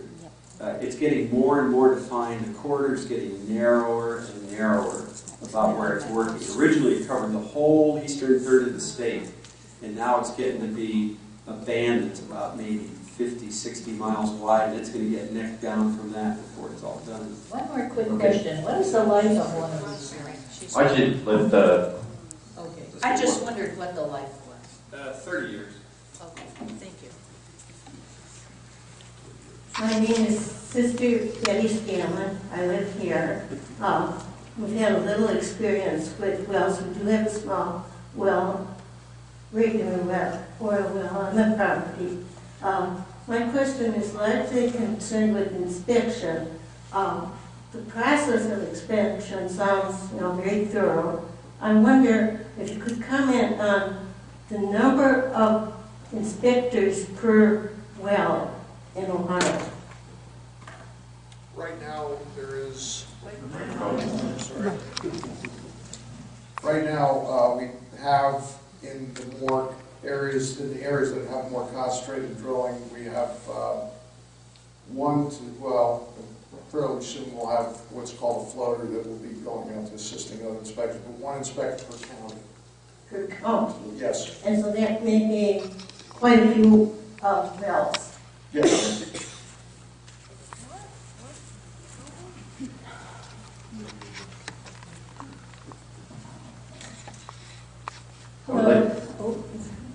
On the answers to the questions, if we could try and keep it down to a minute or two, because we're coming short here. Okay. Just fairly quickly, my name is Kathleen Webb. I live here in Munson Township. And I want to thank the panel for being here and for being so clear when they were explaining some very technical issues for, I think, of what's mostly a lay audience. And you talked about the boom and bust of this fracking endeavor. And I wonder if you would maybe think about that a little bit farther down the line. I think the boom part pretty much comes up front, with people getting bonuses from their leases and so on, and property values going up because of those bonuses and the mineral rights that are there. But I've also read that these wells tend to play out fairly quickly. So I'm wondering actually if you could say, what is the boom going to look like? You talked about increased traffic down in Carroll County. And then what is the bust going to look like? When 50 years from now, if we're supposed to be across the bridge to renewables or other energy sources, is Ohio going to be laid waste and kind of left behind? We're fertile farmland right now. I work with farmers. So if you could please just address those issues. Thank you. Somehow I feel that question is directed to me. You know, it's the nature of commodity industries that they ebb and flow to meet the market. You know, they say the cure for high prices is high prices, and the cure for low prices is low prices. And that affects the boom and bust cycle more than anything else. Ohio has been actively drilled for 100 years, as we were talking earlier. Of course, it wasn't actively regulated until about 50 years ago, so there's a lot of wells that weren't properly plugged, and that's what these guys do now. All the modern wells, so when I say modern, did I lose? I ran out of words. All modern wells are bonded, the operators are insured, and are going to get properly plugged. That's been a mantra of the state. In addition to that, of course, he talked about the orphanal well plugging program. That's been a discussion as long as this industry has been around. But how could you deny somebody the boom, the opportunity to get the bonuses, to have these families move in? The industry may ebb and flow. I've certainly been involved in it. I absolutely have. But I came to the industry during a hard flow. You know, when things were booming in the 80s. I went through a lot of tough years in the 90s. And then here I am back again, kind of boom. I guess other industries probably suffer the same, but oil and gas has historically been that way. And to some extent, we kind of pride ourselves in it because you ride through the bust and get on to the next boom. But in the meantime, you know, billions of dollars are raining down on the people that are enjoying it. You're right, the traffic in Carroll County right now is busy. That's the very heart of the play. And I think that the geology is bearing out just as it was anticipated. That is the best portion of the reservoir. As the rest of it develops, I don't think you're going to see that kind of density just because the well quality is not as high. Doesn't mean that it won't occur, and I don't think it's going to occur at the same rate it did down there. Anybody else in the panel like to speak to that? I think this refers to something that we haven't brought up. The boom and bust in prices of gas, oil, makes the whole thing very unpredictable. And there's been, I just did a comparison of the price of wind versus the price of gas, and it depends when you're talking, making electricity, I should have said. It depends what year you're talking about. And I expect that's going to be hold in the future.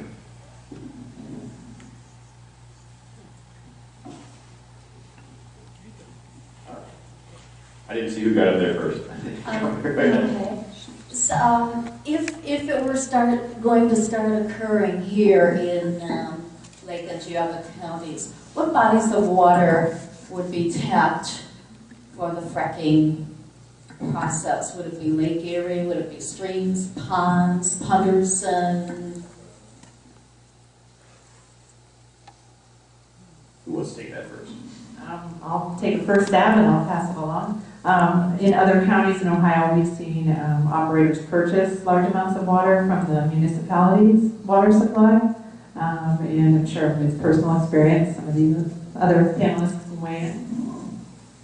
The bulk of the water comes off of private properties.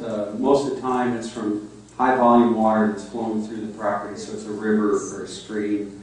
But as you just heard, the municipalities in the region are enjoying it, especially where they've established large watersheds.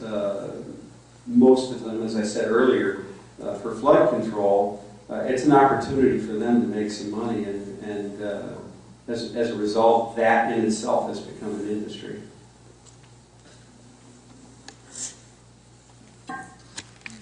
My name is Diane Jones. I live in Munson Township. My question has to do with employment and the oil and gas industry. Recently, I became aware of a report that indicated that although there is great growth in areas like Carroll County and some others related to the oil and gas industry, the other fact that came up is that there is not that much growth in jobs, and the apparent observation that those jobs are not being granted to Ohioans. I would enjoy a comment from each of you regarding your experience with that particular question and your predictions for future employment for Ohioans in the industry. Thank you. Who would like to start with that?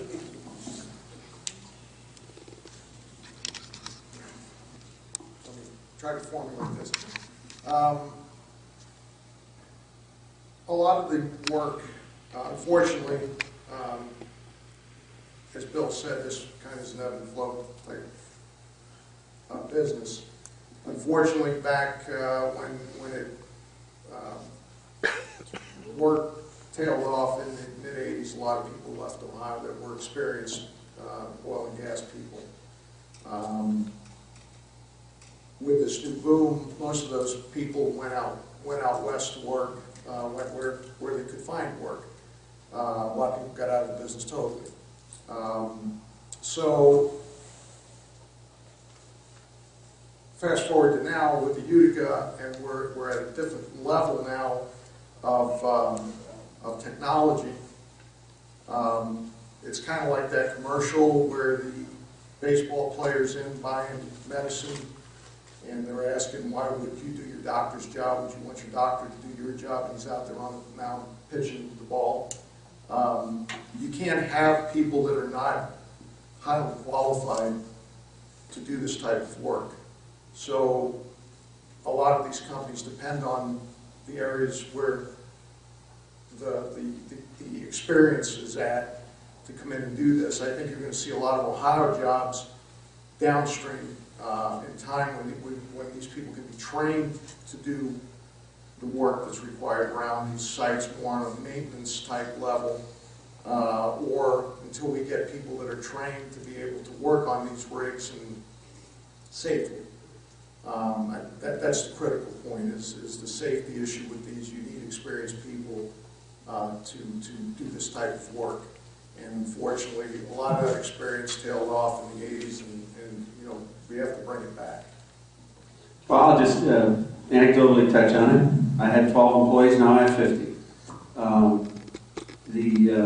I was in Columbus 2 weeks ago at Vorey's office, and my attorney, John Keller, came back into the meeting. He had been down at the courthouse, and 22 attorneys were being sworn in, who were attorneys from other states that had come to Ohio to work, and they were all going to work in the oil and gas business, which I don't necessarily look at as a good thing, but there you go. Come on, laugh. You got to enjoy it. It's too important to take seriously. Okay, we're going to have time for like one more question. So Okay. Kind of try that. Dr. Roderfield. Natural gas is rapidly approaching and will probably become a greater source of power for electricity than coal. This is causing coal miners jobs.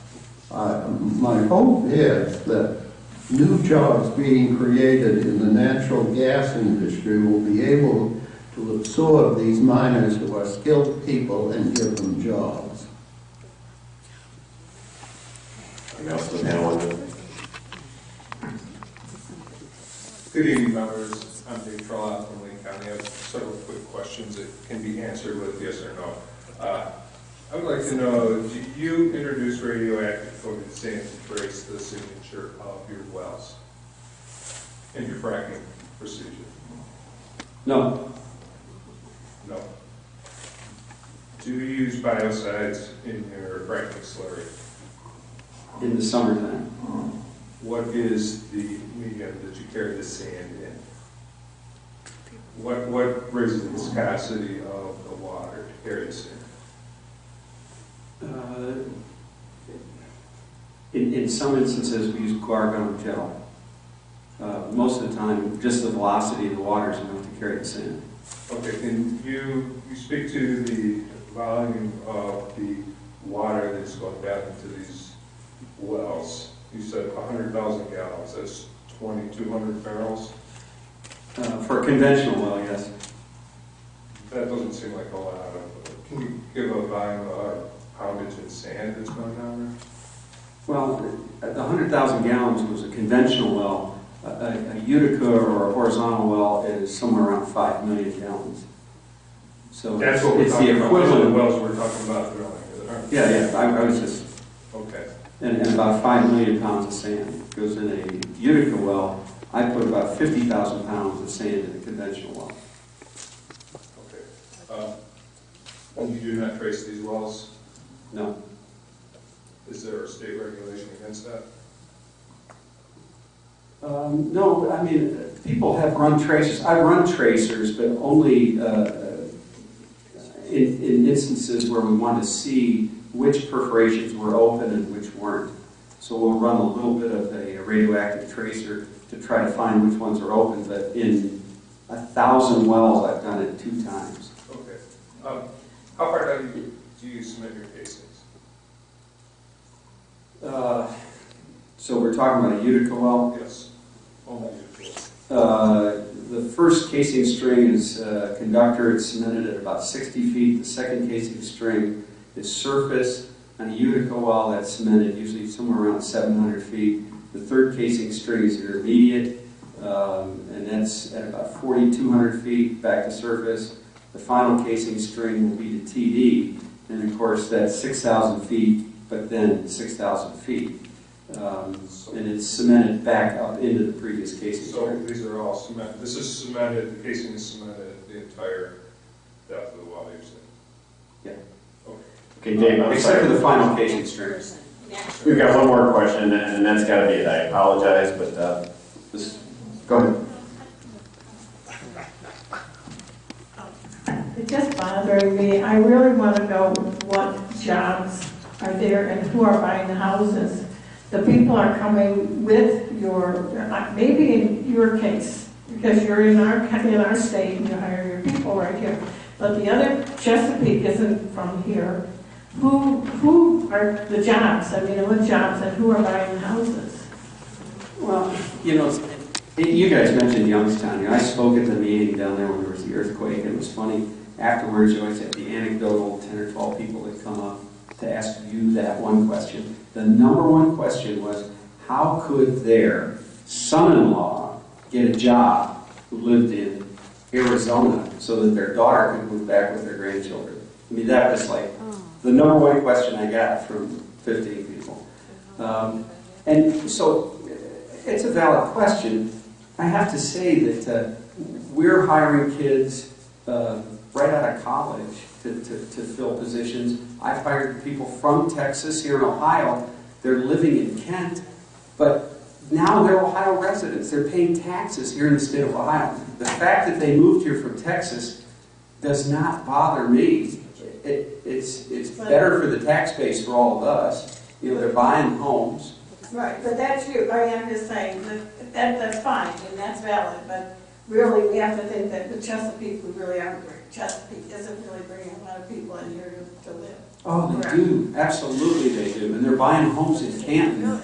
Oh, yeah. And I've had 2 guys that are on the project review committee with me with Dominion East Ohio were hired by Chesapeake away from Dominion. I mean, there are jobs here in Ohio. Absolutely. 30,000 jobs last year, 2012. Okay, well, we're going to have to call it into it there. We went a couple minutes over, so I'm going to get a penalty. But I would like to thank everybody. I'm going to turn over to Rosemary in a minute. I want to thank everybody for a good civil discourse here tonight. There's some information on the back tables. I'd like to thank Dovetail Solar and Wind for putting up their display, and you can ask them about the products they have. Just something real quick. If anybody wants a more information or a good video to watch as far as the drilling process, if you go to YouTube and put in horizontal shale drilling video, that'll break it down. It takes it from surface all the way down to perforating and fracking. And there's also on the Marcellus Shale Coalition, there's a great video on methane that you can watch. A lot of it relates to Pennsylvania, but some to Ohio. So, just for your own information. Okay, thank you all. Turn over to Rosemary. Once again, I'd like to thank you all for coming and thank our panelists. Don't run out. I have a little present for each of you since you gave us your evening and drove over here in this terrible weather. And I guess that would be it. Thank the Sisters of Notre Dame for their and have a safe trip home, everyone.